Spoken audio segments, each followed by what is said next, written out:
Kementerian Komunikasi dan Informatika menggelar sosialisasi ke daerah-daerah guna mewujudkan kota cerdas untuk mendukung provinsi cerdas. Untuk tahap awal, beberapa provinsi dipilih sebagai pilot project kegiatan tersebut, termasuk mengadakan sosialisasi kota cerdas untuk mendukung provinsi cerdas di Kota Padang, Senin 10 Oktober 2022 lalu. Sekretaris Daerah Hans Sastri mengatakan, program dan konsep yang diterapkan demi terwujud provinsi cerdas di Sumatera Barat, yaitu berkolaborasi dengan kabupaten, kota, untuk mengimplementasikan sistem yang terintegrasi, baik dari sisi aplikasi, proses bisnis maupun pemanfaatan data. Dalam hal ini, Sumatera Barat telah memiliki pondasi awal penggunaan sistem pemerintah berbasis elektronik dengan tingkat kematangan baik yang diapresiasi Menteri Pendayagunaan Aparatur Negara dan Reformasi Birokrasi Abdullah Azwar Anas yang berkunjung ke Sumbar akhir September lalu. Wakil Gubernur Sumatera Barat, Audi Joinaldi, juga menyoroti perubahan yang terjadi di bidang ketenagakerjaan. Ia mengatakan transformasi era digital telah melahirkan banyak jenis pekerjaan baru bagi kaum milenial dan Gen Z. Tak hanya itu, sebelumnya, Kepala Dinas Komunikasi Informatika dan Statistik Sumatera Barat, Yasman Rizal, pernah menjelaskan, Smart City merupakan kota yang dikembangkan dan dikelola dengan penerapan inovasi yang berkesinambungan. Untuk mengetahui lebih jauh lagi, mari kita bahas bersama narasumber kita hanya di Speak After Lunch. Halo, selamat siang pemirsa, apa kabar? Senang sekali saya Dewi Kumala selama 30 menit ke depan. Saya akan menemani Anda di program kesayangan kita, apalagi kalau bukan di Speak After Lunch. Pemirsa, seperti yang sudah kita saksikan bersama tadi, Kementerian Komunikasi dan Informatika bersama pemerintah Provinsi Sumatera Barat bekerja sama demi mewujudkan Provinsi Sumatera Barat menjadi Smart Province. Dan untuk mengetahui lebih lengkap, saat ini sudah hadir di studio Ayus bersama dengan kita Wakil Gubernur Sumatera Barat, Bapak Dr. Insinyur Audi Joinaldi. Apa kabar Pak Audi? Baik, Mbak. Ya, Bapak, ini menarik sekali kalau tadi kita sudah melihat di tayangan ya. Ingin menjadikan Provinsi Sumatera Barat ini menjadi provinsi yang smart province. Gitu. Mungkin bisa dijelaskan apa itu smart province? Iya, sekarang kan everything is smart. Smartphone, smartwatch, smart tablet, everything is smart. Jadi provinsi juga ingin jadi provinsi yang smart, provinsi yang pintar. Nah cuman kalau kita lihat provinsi itu kan gabungan dari kota dan kabupaten. Jadi program-program yang terkait digital itu sebenarnya banyak di kota kabupaten, kecuali DKI Jakarta, karena kota-kotanya kota administratif. Provinsi lain di Indonesia itu untuk menjadi smart province, mereka nggak bisa sendirian. Karena pelayanan dasar, kan kita pemerintah kan melayani masyarakat. Betul. Pelayanan dasar di provinsi itu nggak sebanyak pelayanan di kota kabupaten. Jadi sebenarnya memang yang harus lebih detail ke smartnya itu city dan kabupatennya, cities and regencies-nya jadi smart. Nah, kumpulannya itu berkolaborasi dengan provinsi, making it smart province gitu. Oke, nah kalau boleh tahu ini program-program kerjanya seperti apa, dan mungkin tadi udah sedikit dijelaskan mengenai konsepnya ya Pak ya. Mungkin bisa dijelaskan lebih detail lagi apa itu yang dimaksud dengan provinsi yang cerdas di Sumatera Barat nih program kerjanya. Nah, sekarang ini kan eranya 4.0, katanya era industri 4.0. Inti dari industri 4.0 atau era 4.0 kan Internet of Things. Internet IoT. of Things, IoT, things. Thingsnya with S. So connecting many things with the internet. Mengkoneksikan banyak hal dengan internet. 4.0 kan intinya itu. Mengkoneksikan banyak hal dengan internet. Nah, tadi saya bilang masyarakat sekarang menuntut segala sesuatunya lebih cepat, lebih mudah, lebih murah, serba instan. Nah, untuk mentaktisi dan juga mungkin lebih efisien. Lebih ya, Pak, efisien ya? pastinya. Nah, untuk mentaktisi hal demikian, kita harus ngikutin perkembangan zaman. Ingat, perkembangan teknologi itu much faster dari perkembangan apapun di dunia, termasuk regulasi pemerintah. Makanya pemerintah regulasi kadang-kadang ketinggalan dengan perkembangan teknologi. Nah, untuk catch up hal-hal seperti itu, mulai dari pelayanan dasar publik, ya kan, terkait dengan banyak hal lah. Dengan pelayanan bisnis, pelayanan pendidikan, pelayanan kesehatan, orang mulai serba mudah, instan, cepat, efisien. Nah, mau nggak mau akhirnya provinsi, kota, kabupaten harus go digital. Nah, dulu di awal kami menjabat dengan Pak Gubernur, kita itu di tahun 2021 Februari, sebenarnya awalnya Sumatera Barat ini termasuk provinsi yang less digitalized. Terus pas kita masuk, memang salah satu program unggulan saya dengan Pak Gubernur adalah membuat Sumatera Barat lebih digital, ya kan, mengikuti perkembangan zaman. Dan kebutuhan zaman ya Pak? Kebutuhan zaman. Terus COVID, Betul. ya kan, Dan zaman ternyata COVID. itu sangat dibutuhkan sekali pada Sangat waktu dibutuhkan sekali, ya kan, salah satu berkah COVID di Indonesia adalah percepatan digitalisasi di Indonesia. Jadi sekarang artinya semuanya harus melek digital. Mau itu pendidikan, bisnis tentunya udah pasti ya, terus media, ya kan, sampai pemerintahan. Nah itulah makanya akhirnya muncullah istilah yang tadi smart province dan sebagainya. Nah, untuk menuju smart province itu artinya kita harus membantu memacu kota-kota kabupaten kita. Kita punya 19 kota kabupaten, Mbak Dewi, 12 kabupaten, 7 kota dengan penduduk more or less 5.6, 5.7 million, 56, 5,7 juta, gitu kan. Nah, kota kabupaten inilah kita himpun, ya kan, juga diberikan pendampingan dari provinsi untuk menuju smart city atau smart region, smart kota pintar atau kabupaten pintar tadi. Nah, ini masih berproses. Beberapa kota udah mulai melakukannya, ada beberapa kota Padang udah mulai melakukan, dan 11 kota kabupaten lagi masih dalam pendampingan. Oke, dengan program kerja yang luar biasa yang tadi sudah Bapak sampaikan terkait mengenai Smart Province ini, tentu saja kan idealnya seperti itu ya Pak ya. Namun mungkin juga kendala di lapangan, masalah infrastruktur, mungkin juga masalah SDM-nya. Kira-kira kendala di lapangan itu seperti apa ya? Mungkin tidak sesuai atau masih di bawah dengan idealisasi dari big goal yang pengen dicapai ke depannya. Ya, jadi memang sama lah di seluruh sendi-sendi pemerintahan atau kehidupan.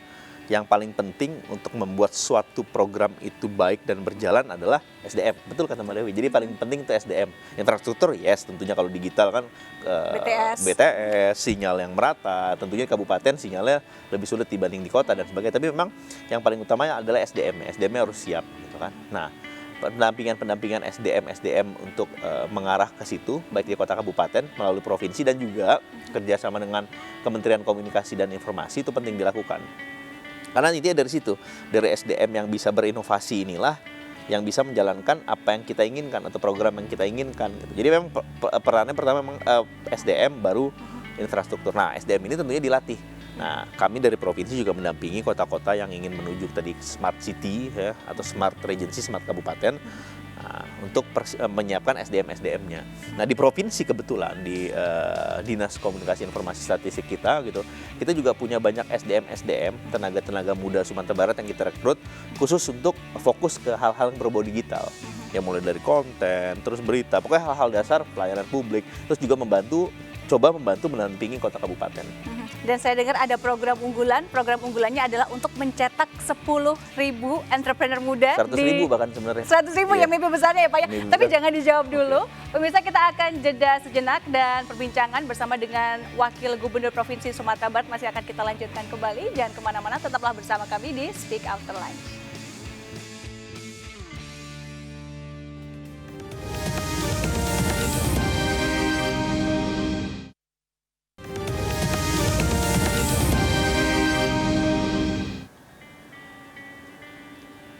Ya, kembali lagi di Speak After Lunch bersama saya Dewi Kumala dan juga kita masih membahas mengenai tema kita hari ini, Sumatera Barat menuju Smart Province, dan juga masih bersama dengan Bapak Audi. Bapak Audi tadi belum sempat dijawab, ini mimpinya luar biasa ya, ingin mencetak 10.000 atau 100.000? 100.000 sih. 100.000 entrepreneur ya Pak. Ya. Bisa diceritakan Pak? Jadi gini, Mbak Dewi, kan di zaman 4.0, di zaman digital ini, kan many job vanish. Banyak pekerjaan yang hilang di muka bumi, tapi much more jobs created, lebih banyak pekerjaan tercipta. Dicatat itu penelitian dari Oxford ya, University, dibilang 3.000 lebih pekerjaan musnah di muka bumi, tapi more than 9,000 pekerjaan tercipta di muka bumi. Mungkin zaman kita sekolah, kayaknya kita satu angkatan lebih kurang. Pada zaman kita sekolah dulu nggak ada kan nama YouTuber, selebgram dan sebagainya. Nah, terus udah gitu, kita tahu ya, orang Sumatera Barat atau orang Minang pada umumnya terkenal sebagai pedagang, pebisnis gitu ya. Ya sebagai contoh lah, salah satu pasar terbesar di Jakarta, Tanah Abang, itu mungkin 80% adalah penghuninya atau pedagangnya itu orang dari Sumatera Barat atau Minang. Nah, untuk itulah yang kita tahu bahwa Indonesia sekarang hanya sekitar 2% dari jumlah penduduknya yang menjadi pengusaha. Bandingin dengan Malaysia, Thailand di angka 4 dan 5%, Singapura 9%, dan bahkan Cina 14% penduduknya jadi pengusaha. Kita hanya 2%. Nah, untuk mendukung perekonomian nasional yang tangguh, tentunya kita perlu banyak pengusaha di Indonesia. Nah, Sumatera Barat yang memang udah punya darah berdagang gitu, darah berbisnis, kita coba memicunya gitu, membuat program unggulan, menciptakan, kita bilangnya creating 100,000 entrepreneur, millennial entrepreneur and women entrepreneur. Jadi menciptakan 100.000 entrepreneur baik milenial maupun wanita. Nah, program ini kita sebar di berbagai OPD kita, dinas-dinas, ya kan, nggak hanya dinas koperasi UMKM sebagai leading sektor, tapi karena kita juga GDP kita paling besar di pertanian, dinas pertanian ada, di peternakan ada, di perikanan ada, terus di dinas-dinas pariwisata ada. Nah, bentuknya adalah program, bukan bantuan keuangan ya, karena kita pemerintah provinsi, kita bukan bukan institusi keuangan. Kalau institusi keuangan kita bisa ngasih uang. Nah, jadi kita dalam bentuk program dan juga membantu membukakan akses ke institusi keuangan, baik itu perbankan maupun non perbankan. Nah, jadi program-program itu kita sebar. Nah, program-program yang kita sebar ini juga banyak yang terkait dengan digital. Oke. Jadi creating entrepreneur itu bukan hanya menjadikan seseorang dari nol jadi pengusaha, tidak. Tapi yang udah pengusaha, terus kita bantu untuk usahanya berkembang. Dan juga bisa di scale up ya? Di scale up, terus mungkin yang agak belum melek digital dibantu pelatihan digitalisasi. Itu juga ada. Di Dinas Koperasi ada, di Dinas Infokom juga ada pelatihan-pelatihan yang terkait dengan digitalisasi gitu kan. Ya, sekarang kan kalau mau jualan, mau apa, ya banyak udah goes digital. Itu juga kita latih banyak. Terus ekspansi usaha, scaling up usaha, kata Mbak Dewi tadi, dan lain sebagainya. Jadi dari situlah sebenarnya juga ada menyerempet digitalnya gitu untuk kawan-kawan ini. Nah, itu semua sebenarnya bisa dipantau. Kita tadi belum kita bahas, jadi Sumatera Barat punya satu super apps kita bilangnya, Sumbar Madani namanya. Itu bisa di-download di Google Play, bisa App Store, bisa Sumbar Madani. Jadi itu super apps-nya Sumatera Barat yang memuat berbagai informasi tentang Sumatera Barat. Bukan hanya informasi terkait dengan pariwisata dan sebagainya, termasuk program-program kita yang terkait dengan creating 100,000 entrepreneur. Ada di dinas mana, udah berapa banyak terrealisasinya, berapa banyak pesertanya, siapa yang bisa ikut, cara mendaftarnya, siapa yang dihubunginnya. Nah, dari apps itu, Super App Sumber Madani itu juga bisa untuk anak-anak muda di Sumatera Barat yang ingin jadi pengusaha melalui bantuan pemerintah provinsi melalui program bisa juga mengakses lewat situ gitu. Jadi mungkin yang bisa di underline dari Super Apps tadi, Madani Super Apps ini ya, juga Sumber Madani. Jadi dari pemerintah provinsi Sumatera Barat juga membukakan akses kepada para pihak yang pengen jadi pengusaha, yang udah jadi pengusaha biar bisa naik kelas dan juga bisa scale up. Oke, Pak, ini ada salah satu juga yang menarik adalah kalau tidak salah ini ternyata Provinsi Sumatera Barat selain menjadi Smart Province ini juga menjadi pilot project ya Pak ya untuk percontohan Smart Province di Indonesia. Apa benar itu Pak? Iya, jadi ada kerjasama dengan Kominfo Sumatera Barat, ya nggak tahu kenapa itu rezeki juga mungkin karena pasti memang karena KPI-nya bagus Pak. Ya mungkin kayak IPM kita termasuk tinggi, terus tingkat kemiskinan Sumatera Barat termasuk yang rendah di Indonesia. Terus dari sumber aplikasi Sumber Madani tadi, Super App juga itu sempat viral dan sempat jadi bahan orang ingin belajar, ingin tahu gitu kan. Apa yang menarik? Unggulnya apa sih Pak? Jadi gini, itu Super Apps itu memang murni dari ide saya dan Pak Gubernur waktu itu kan. Kita nih tadi saya bilang di awal provinsi yang less digitalized. Kedepannya ini harus digitalize nih. Banyak hal. Udah gitu. Banyak positifnya, ngurangin kertas, ngurangin pulpen, ngurangin tumpukan-tumpukan macam itu apa namanya? Lebih hemat lebih ya Pak, hemat, dan lebih efisien dan bisa accessible dari semua orang. Nah, kita bangunlah dengan Dinas Komunikasi Informasi dengan tenaga kerja lokal loh. Jadi kita nggak mengoutsourcingkan ke orang, kita pakai betul-betul sourcing konten lokal kita. Jadi kita nggak ngambil orang dari luar untuk atau dengan pihak ketiga, nggak. Coba, jadi saya paparkan dulu, nih ide saya begini, kalian bisa ngerjain nggak? Bisa Pak, katanya gitu. Berapa lama? Waktu itu 2 bulan, seingat saya 2 bulan, habis itu jadi 2 bulan lebih, terus kita presentasi di depan saya, oke, ini udah hampir mendekati apa yang saya mau. Sampai tadi video di awal tadi, itu launchingnya itu sebenarnya, launchingnya Super Apps kita, Sumber Madani itu, yang memuat berbagai macam informasi.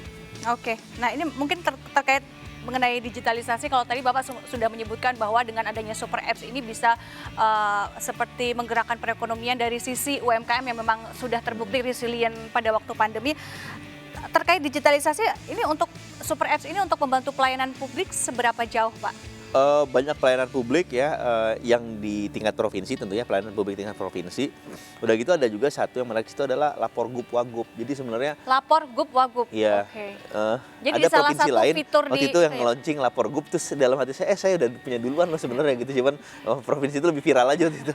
Jadi waktu itu ada di aplikasi itu. Jadi misalnya kan ada jalan berlobang yang rusak, terus ada itu contoh-contoh Mbak Dewi.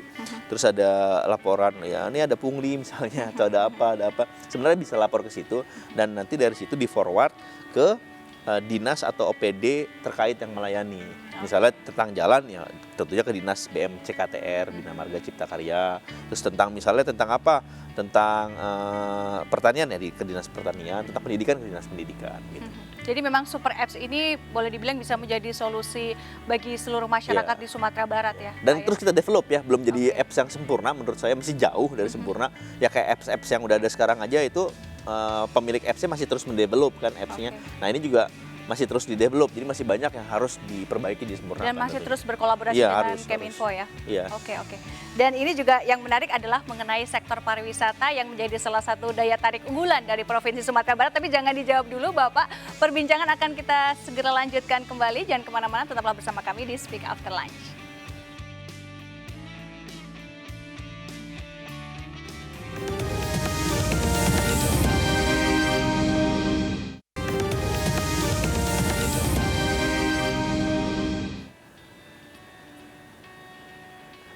Ya, kembali lagi di Speak After Lunch dan juga kita masih berbincang bersama dengan Wakil Gubernur Sumatera Barat, Bapak Audi. Pak Audi tadi mungkin juga sempat disinggung Pak terkait mengenai sektor pariwisata yang mungkin menjadi salah satu daya tarik dari Provinsi Sumatera Barat. Ini seberapa jauh mungkin digitalisasi ini bisa ikut mensupport, mendukung pariwisata? Oke, aku cerita dulu tentang dunia pariwisata Sumatera Barat ya. Kita ini provinsi yang bersyukur kepada Allah Subhanahu wa taala mempunyai alam yang sangat indah. Mbak Dewi, makanya harus ke sana. Kita punya gunung yang sangat bagus ya karena Bukit Barisan, danau yang sangat banyak. Kita mungkin salah satu provinsi dengan jumlah danau terbanyak, danau alami ya. Terus lembah, sungai, laut, pastinya laut kita itu menghadap ke Samudra Hindia. Bahkan saya pernah naik jet ski dari Padang ke Mentawai. Mentawai itu jadi saya nyebrang Samudra Hindia, total saya 15 jam di air, 600 kilo. Nah itu pariwisata, keindahan alam kita. Memang Sumatera Barat pariwisatanya adalah nature. Dibanding man-made, dia lebih nature tourism. Nah, terus kita punya Kabupaten Mentawai yang merupakan salah satu one of the best wave in the world. Jadi banyak surfer kelas dunia datang ke sana. Mungkin belum pernah dengar jangan-jangan ya kan. Nah, yang tahunya nasi Padang aja mungkin. Ya. Nah, jadi sangat indah sekali alamnya. Nah, kebetulan tahun depan itu kita mencanangkan tahun kunjungan wisata Sumatera Barat. Visit Beautiful West Sumatra 2023. Nah di tahun itu juga banyak event, jadi setiap kota kabupaten kita wajibkan menyumbangkan event untuk jadikan satu rangkaian event di provinsi gitu buat tahun depan. Nah sekalian danau, wisata alam, terus satu lagi yang terkenal di sana wisata kuliner sebenarnya. Itu yang kayaknya paling dicari ya Pak ya? Itu memang itu salah satu by survei ya. Salah satu orang datang ke Sumatera Barat kenapa? Karena makanan. Betul. Karena makanan Padang rendang ini juga di-review banyak oleh reviewer dunia. Salah satu makanan terenak dunia katanya. Jadi kan kalau di Sumatera Barat tuh jenis makanan cuma ada 2 Mbak Dewi. Enak sama enak banget sih. Itu salah satu juga. Jadi banyak banget potensi pariwisata yang memang pariwisata kita belum ya seperti Bali atau Yogyakarta, tapi kita menuju ke sana dengan jumlah perantau kan orang Sumatera Barat ini pada merantau kan, jumlah perantau sangat besar. Ini juga salah satu peluang untuk memperkenalkan Sumatera Barat kepada banyak orang karena memang selain makanan, budayanya yang juga unik karena kita matriarkat ya, garis keturunan ibu. Jadi kalau Mbak Dewi nanya saya asal dari mana, saya akan jawab dari Solok. Itu adalah kampung ibu. Kalau Mbak Dewi saya tanya dari mana, mungkin jawabnya kampung bapak gitu kan. Itu budaya yang sangat unik, terus makanan yang beragam ya. Ya udah pasti saya berani klaim ya di setiap kota kabupaten di Indonesia sampai ke Papua Barat tuh pasti ada rumah makan Padang ya kan. Di mana-mana setiap kota ada kabupaten ya, di Indonesia ya saya berani klaim kayak gitu. Nah makan Padang dibuka nih asalnya enak apalagi kalau di tempat asalnya gitu. Terus belum lagi alam-alamnya. Kita itu coverage kita 55% adalah hutan lindungnya 38%. Jadi masih sangat segar, sangat asri kalau kita jalan ke arah Bukit Tinggi ya. Kota kelahiran Bung Hatta, Bapak Proklamator kita, one of the founding fathers of Indonesia. Itu di jalan tuh Mbak Dewi bisa lihat air terjun pinggir jalan persis ya, jalan utama. Belum lagi binatang-binatang pinggir jalan ada monyet, macam-macam gitu. Kita dimanjakan mata kita dengan pemandangan alam yang sangat indah. Itu Gunung dan bukit ya, belum laut. Nah, terkait dengan digital, tentunya to promote our tourism objects, ya kan? Ya salah satunya kita banyak ngebuat konten-konten digital, kerjasama juga dengan selebgram, influencer yang asal Sumatera Barat tentang pariwisata untuk mengekspos ini terus. Nah itu juga ada di app Sumber Madani, itu juga ada super app, dan juga kerjasama dengan pihak-pihak lain untuk meng-create konten-konten yang terkait dengan tourism kita. Jadi tahun depan boleh tuh datang. Boleh ya, ini karena kebetulan ada event ya, dan juga yang salah satu yang paling menarik adalah kalau kita berbicara mengenai Sumatera Barat, benar kulinernya kayaknya setiap kabupaten ataupun kota di Indonesia, iya, di Indonesia ya, iya. Pasti ada rumah makan. Kalau tidak salah juga setiap kabupaten ini juga memiliki cita rasa berbeda sendiri ya. Iya, jadi setiap kota, kalau di sini mungkin kan umum ya kita makan rumah makan Padang gitu ya. Cuman kalau di sana sebenarnya setiap kota kabupaten tuh punya khasnya masing-masing gitu.